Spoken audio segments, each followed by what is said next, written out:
The dirty little secret about politics, the dirty little secret about politics and elections specifically, is that as much as we might like to think that elections are all about policy, as much as we might like to think that elections come down to a battle over which side has the best solutions for the best problems and the worst problems that we face as a country, really what elections come down to, from high school student council all the way up to President of the United States, is turnout. How many of your friends come out to vote versus how many of the other guy's friends come out? It's all about turnout. And turnout is all about enthusiasm. At this point in 2008, 4 months before the presidential election, here's what enthusiasm looked like. Democrats held a 26-point edge. 61% of Democrats said that they were enthusiastic, more enthusiastic than usual about voting. And vote they did in huge numbers. And this time around, here's what the numbers look like. It's completely flipped in the space of just 4 years. Right now, it's Republicans who hold the enthusiasm advantage. Just 39% of Democrats say that they're enthusiastic to get out and vote. And if you're President Obama, that's a real problem. And there are now signs that the president recognizes that as a problem and is actively trying to do something about it. Over the course of the last 3 months, quietly but consistently, President Obama has been reaching out to key Democratic constituencies. And not just with personal appearances or generic calls to get engaged, but rather with concrete outreach on matters of policy. It started back in May.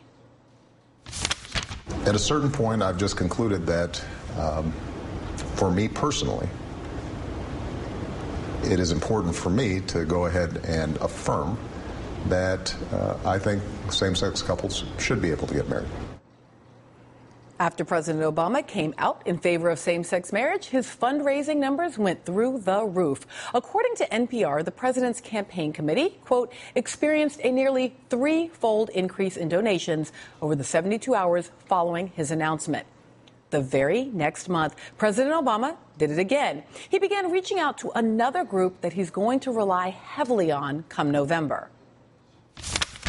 Over the next few months, eligible individuals who do not present a risk to national security or public safety will be able to request temporary relief from deportation proceedings and apply for work authorization. Now, let's be clear. This is not amnesty. This is not immunity. This is not a path to citizenship. It's not a permanent fix. This is a temporary stopgap measure that lets us focus our resources wisely while giving a degree of relief and hope to talented, driven, patriotic young people.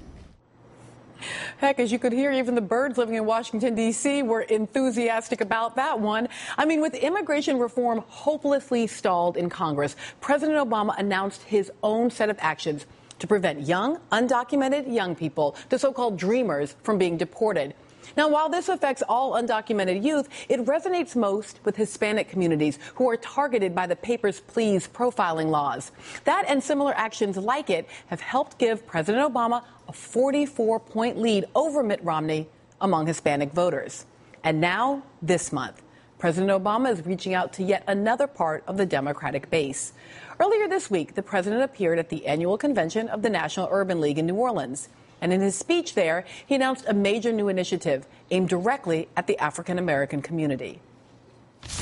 We've made it our mission to make a higher education more affordable for every American who wants to go to school. That's why tomorrow I'm establishing the first ever White House initiative on educational excellence for African Americans, so that every child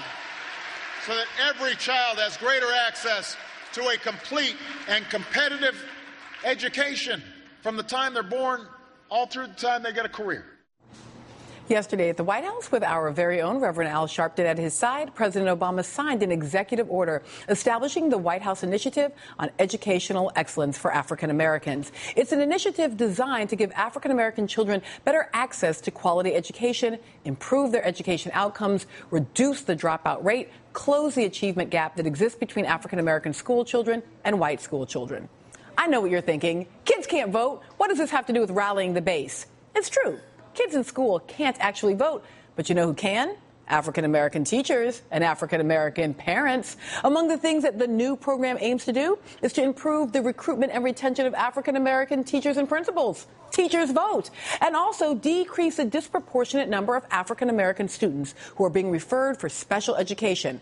Parents hate having their sons or daughters put out of school or labeled special needs. This sort of initiative has those parents in mind. Parents vote. This is President Obama speaking directly to his base and not just giving them lip service, but trying to make their lives better in some measurable way. If elections are about turnout and turnout is about enthusiasm, President Obama seems to be going right down the line in terms of the group that he needs to be most fired up come November. Joining us is the former chairman of the Democratic Party, the former governor of Pennsylvania, who is now an NBC News political analyst, Ed Rendell. Governor, thanks for being here. Hi, Melissa. So, when we look at it that way, sort of the marriage equality announcement in May and then the sort of Soft Dream Act in June and now the African American Education Initiative, how does the president take these sorts of pieces and turn them into actual politics? How do you take the policy and turn it into politics for this base for November? Well, I think these are all good initiatives, and I think the most impactful was the immigration announcement. I think that had a dramatic effect in not only widening the gap between he and Governor Romney, but certainly widening that enthusiasm gap. But what the Obama for America forces have to do is make sure that there's registration, number one. There are still plenty of, as many new registrations as were added in 2008. There are plenty new ones to be had between now and the beginning of October. Secondly, they've got to make sure that the turnout mechanisms are there. Thirdly, the president has to spend some time going into his base in the campaign and stoking the base, because nothing does it better than people actually seeing and touching the president. And then thirdly, have to do something about, in key states, the voter ID laws. Yeah. Assume for the moment that those voter ID laws are not going to get thrown out by the court.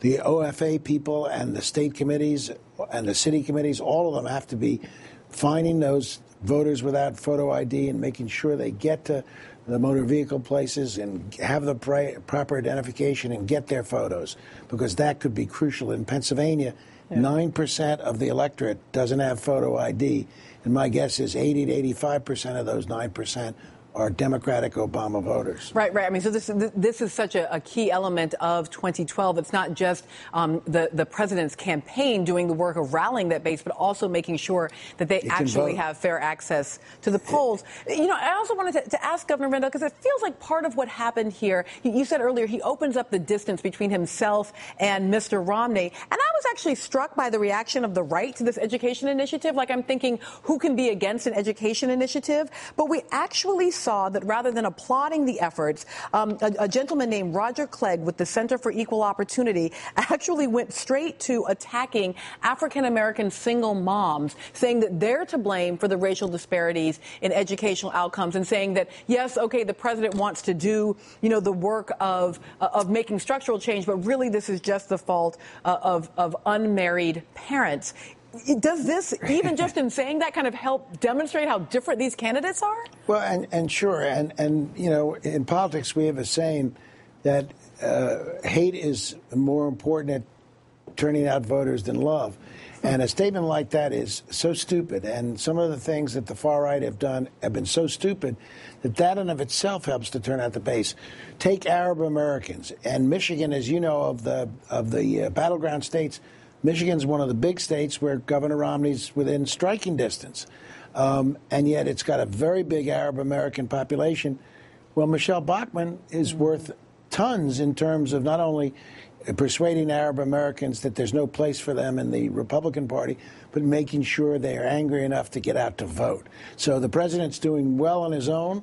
OFA's got to make sure that the boots on the ground take advantage of what the president's doing. But people like the guy you cited and Michelle Bachmann, they're helping us big time. Yeah, absolutely. And I'm wondering about just one more thing, and that is sort of even as the president is sort of making this overture, I think in part to parents and to teachers around this education initiative. The other thing is he's awfully good with kids, like just the visuals, the optics of running for president. And I'm remembering and thinking about Mitt Romney's attempt to do education right there in Pennsylvania in his trip to a Philadelphia charter school, right, where he basically got booed out of the school. What do you make of in part, just the optics of the ability of Mitt Romney to reach out to these groups that President Obama is now shoring up as his base? Well, it's difficult, and Mitt Romney bears the burden of having, people like the gentleman you cited making stupid statements like that. He bears that burden, and to some extent it's unfair, but to some extent it's the path they've chosen. So he's got an uphill fight, and what Mitt Romney has to do, though, is booed or not, he's still got to go into African-American areas, go into Hispanic areas, to show them that he has a degree of caring, that it's not a disaster if he wins, that they'll have someone who at least will communicate with them. That can tamp down turnout in itself. It's why I think Mitt Romney went to the NAACP. I know there was a lot of feeling he went just to get booed to stoke up his base. Right. But I think he's got to at least stay in contact with parts of the Democratic base, because by having that contact, maybe he can tamp down their desperation and make a few of them say, well, he's not that bad a guy, so why am I going to get out to vote? But right now, it looks like, notwithstanding those polls, if I had to bet, I think there's going to be a terrific turnout of the Democratic base. Yeah, classic politics 101. Make your friends and also make your enemies very clear.